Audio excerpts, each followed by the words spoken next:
রাজধানী ঢাকার ৩২ নম্বরে বঙ্গবন্ধু শেখ মুজিবুর রহমানের বাড়ি গেট ভেঙে ঢুকে পড়েছে একদল বিক্ষুব্ধ ছাত্র জনতা।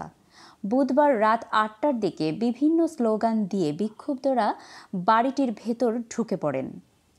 এ প্রতিবেদন লেখা পর্যন্ত তারা বাড়িটির ভেতরে রয়েছেন। এ সময় তাদের সেখানে ভাঙচুর করতে দেখা গেছে। তবে এ সময় আইন শৃঙ্খলা রক্ষাকারী বাহিনীর কোনো সদস্যদের ৩২ নম্বরে ঢোকার মুখে মিরপুর রোডে অবস্থান করতে দেখা গেছে।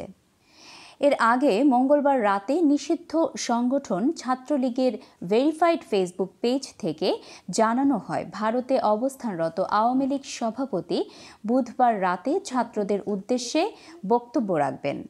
এরপর শেখ হাসিনা ভাষণ দিলে বুধবার রাতে ধানমন্ডি ৩২ অভিমুখে বুলডোজার মিছিল করা হবে বলে অনেককে ফেসবুকে পোস্ট দিতে দেখা গেছে।